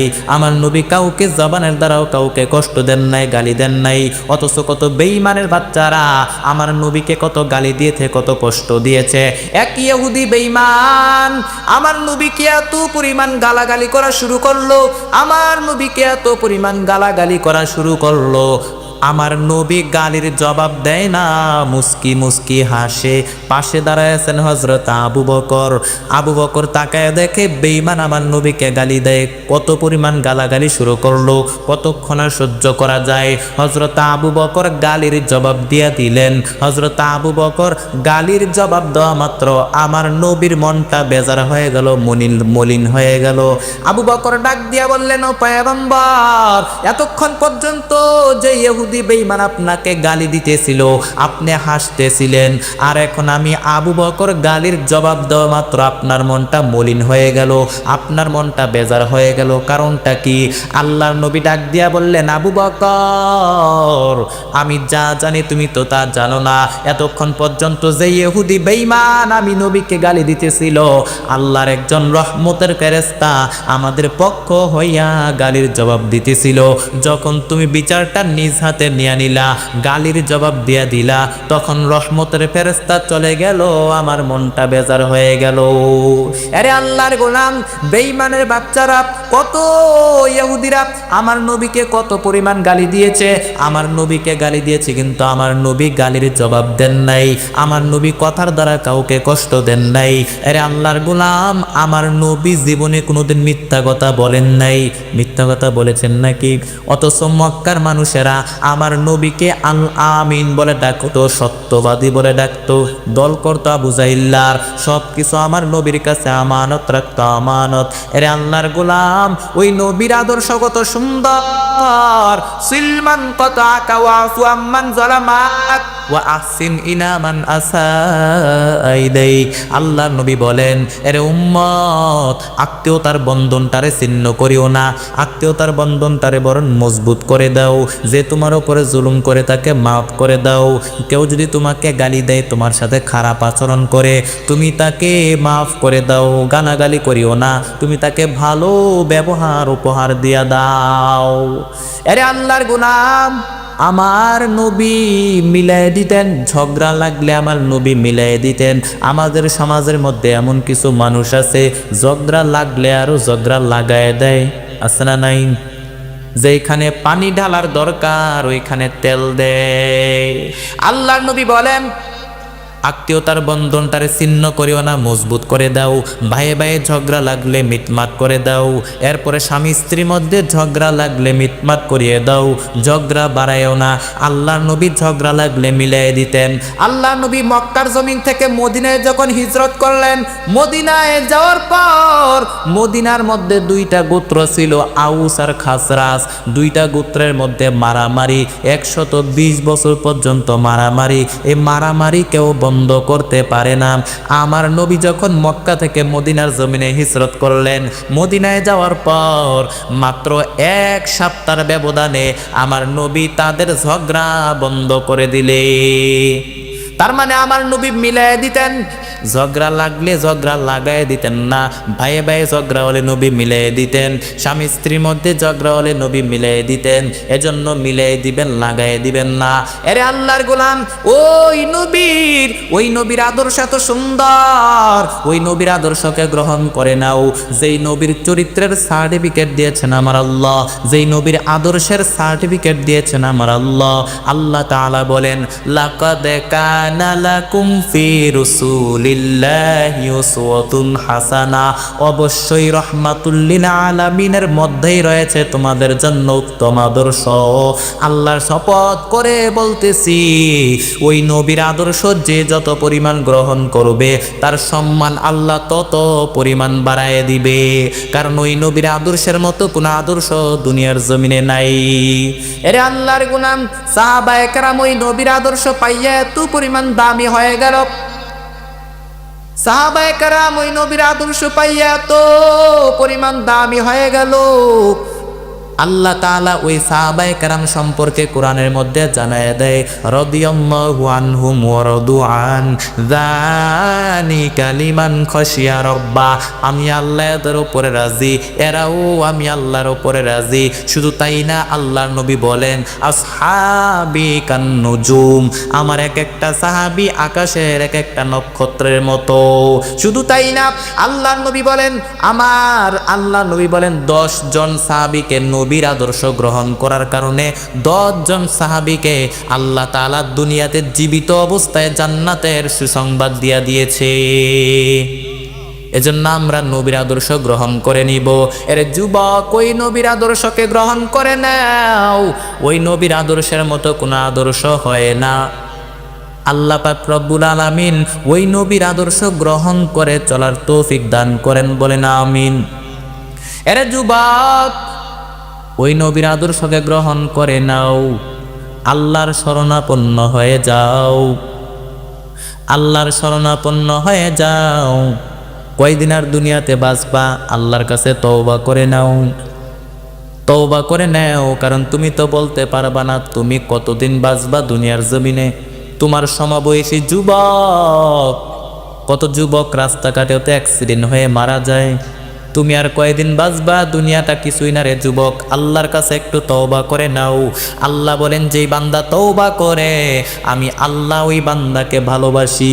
আমি আল্লাহ গুনাহ ক্ষমাকারী, তওবা কবুলকারী। আমার আল্লাহর মতো দয়াময় কেউ আসেনি। আল্লাহ বলেন, তওবা করে নাও। ইয়া আইয়ুহাল্লাযীনা আমানু তুবু ইলাল্লাহি তাওবাতান নাসুহা, তওবা করো। তওবার মতো যদি তওবা করতে পারো, ক্ষমার মতো যদি ক্ষমা চাইতে পারো, চোখের পানি ছাড়ার মতো ছেড়ে যদি আমি আল্লাহর কাছে তওবা করতে পারো, আল্লাহ বলে, বান্দা তোর তওবা করতে দেরি হবে, আমি আল্লাহ তোর জীবনের সব গুনাহ মাফ করতে দেরি করব না। কারণ আল্লাহর মতো দয়াময় কেউ আসেনি। কুল ইয়া ইবাদিয়াল্লাযীনা আসরাফু আলা আনফুসিহিম লা তাকনাতু মির রাহমাতিল্লাহ ইন্নাল্লাহা ইয়াগফিরুয যুনুবা জামিআ ইন্নাহু হুয়াল গফুরুর রহিম। আল্লাহ তাআলা বলেন, তোমরা যারা গুনাহ করেছো, তোমরা যারা অন্যায় করেছো, নিজেদের নফসের উপরে জুলুম করেছো, লা তাকনাতু মির রাহমাতিল্লাহ, আমি আল্লাহর রহমত থেকে তোমরা নিরাশ হয়ে যেও না। ইন্নাল্লাহা ইয়াগফিরুয যুনুবা জামিআ, ফলে আমি আল্লাহ তোমাদের জীবনের সব গুনাহ মাফ করে দিব। ইন্নাহু হুয়াল গফুরুর রহিম, কারণ আমার আল্লাহ চূড়ান্ত ক্ষমাশীল, দয়াবান। বড় আমার আল্লাহর দয়ার কোনো শেষ নাই। আল্লাহর নবী বলেন, আল্লাহ তাআলা আরশের উপরে একটা সাইনবোর্ড টানাইলেন। ওই সাইনবোর্ডের মধ্যে স্পষ্ট লিখে দিলেন, ইন্না রাহমাতি সাবাকাত গাদাবি, আমি আল্লাহর রাগও আছে, দয়াও আছে, কিন্তু আমি আল্লাহর রাগের চাইতে আমি আল্লাহর দয়া অনেক বেশি।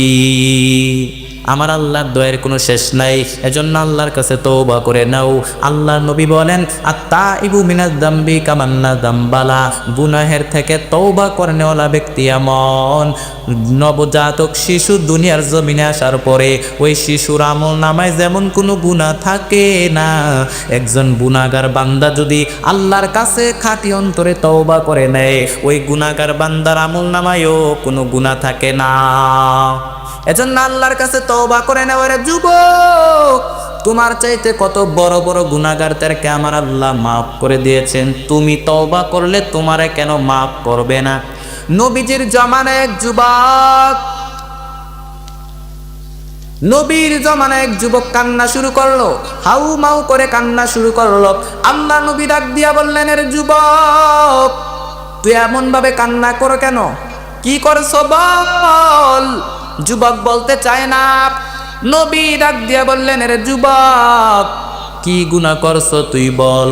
যুবক বলতে চায় না, হাউ মাউ করে কান্না শুরু করলো। যুবক ডাক দিয়া বলে, ও পয়গম্বর, আমি এত পরিমাণ গুনাহ করে ফেললাম, এত মারাত্মক গুনাহ করে ফেললাম, আল্লাহ তো আমারে মাফ করবে না।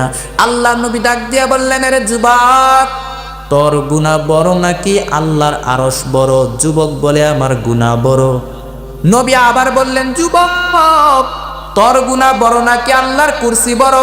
যুবক বলে, আমার গুনাহ বড়। যুবক বলে, আমার গুনাহ বড়। আল্লাহ নবী ডাক দিয়া বললেন, রে যুবক তোর গুনাহটা কি এতই মারাত্মক যে আল্লাহ তোরে মাফ করবে না? তুই কি কাউকে হত্যা করছো নাকি? বলে, না হত্যা করি নাই। আল্লাহর সাথে শিরক করছো নাকি? বলে, না শিরক করে নাই। তাহলে কি গুনাহ করছো বল? যুবক ডাক দিয়া বলে, ও পয়গম্বর, আমি এত বড় মারাত্মক গুনাহ করিয়া পালাইলাম। ও নবী, আমি পেশাগতভাবে একজন কাফনচোর যুবক। কবরের লাশের কাফন চুরি করে করে আমি আমার জিন্দেগি চালাই। ও নবী, গতকালকে মদিনার একটা কবর খুঁড়তে গিয়া দেখলাম যুবতী সুন্দরী মেয়ের লাশ। আমি নিজেকে সংযত রাখতে পারলাম না, আমি ওই যুবতী মেয়ের সাথে জেনা করে ফেললাম। ও নবী, শুধু চাই না, আমি তার সাথে জেনা করে যখন কবর থেকে উঠে চলে আসছিলাম, কবরের ভিতর থেকে একটা কে যেন আওয়াজ দিয়ে বলল, এরে যুবক তুই আমারে কি সর্বনাশ করে দিলি রে যুবক? আমার পরিবারের লোকেরা আমারে পাক পবিত্র করে গোসল দিয়ে আমারে কবরের মধ্যে রেখেছে, তুই আমারে কেন নাপাক করে দিলি রে যুবক? তুই আমারে কেন নাপাক করে দিলি? আমি আল্লাহর সামনে কেমন করে দাঁড়াবো? এই নাপাক শরীর নিয়ে আমি আল্লাহর দরবারে কেমন করে আমি আল্লাহর দরবারে দাঁড়াবো? তুই আমারে কেন নাপাক করে দিলি রে যুবক? এবার যুবক এই কথা বলার পর কান্না শুরু করলো। আমার নবী এই কথা শোনার পর নবী ডাক দিয়া বললেন, রে যুবক আসলেই তো তোর গুনাহটা বড় মারাত্মক। যখন নবী এই কথাটা বললেন, এই কথা বলার পর যুবকের কলিজা পেটে চিৎকার বেরিয়ে আসলো। যুবক চিৎকার দিয়ে নবীর সামনে থেকে দৌড়াইয়া চলে গেলেন।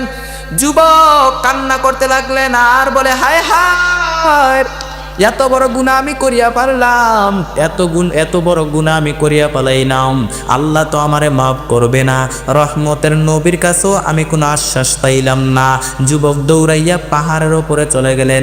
পাহাড়ের ওপরে গিয়া আল্লাহকে ডাক দিয়া বলে, হে মালিক খালাক্তানি, দেখেন কত সুন্দর তওবা, খালাক্তানি ওয়া আনা আবদুক, আয় আল্লাহ তুমি আমারে বানাইছো, ওয়া আনা আবদুক আমি তোমার গোলাম, ওয়া মাইয়াগফিরুয যুনুবা ইল্লাল্লাহ তুমি যদি আমাকে ক্ষমা না করো, মাফ না করো, আমি কার দরজায় যাব রে আল্লাহ? যুবক 40 দিন পর্যন্ত কান্না করতে লাগলো। কয়দিন? 40 দিন পর্যন্ত তওবা করতে লাগলো, হাউমাউ করে আল্লাহর কাছে কান্না করতে লাগলো। আল্লাহ তাআলা 40 দিন পর জিব্রাইল আমিনকে পাঠিয়ে দিলেন। জিব্রাইল নবীর কাছে এসে বললেন, ও পয়গম্বর, আল্লাহ তাআলা আমাকে পাঠাইছেন আপনাকে কিছু প্রশ্ন করব। নবী বললেন, করো। জিব্রাইল ডাক দিয়া বললেন, ও পয়গম্বর বলেন, বান্দাকে সৃষ্টি করছে কে? বলে, আল্লাহ। এর জিব্রাইল, আমাকে এবং সমস্ত মাখলুকতকে আমার আল্লাহ সৃষ্টি করেছে। জিব্রাইল ডাক দিয়া বললেন, ও নবী তাহলে বলেন, বান্দাকে রিজিক দেয় কে? বলে, রে জিব্রাইল, আমাকে এবং সমস্ত মাখলুকতকে রিজিক দেয় একমাত্র আল্লাহ। জিব্রাইল ডাক দিয়া বললেন, ও পয়গম্বর তাহলে বলেন, বান্দাকে মাফ করে দেয় কে?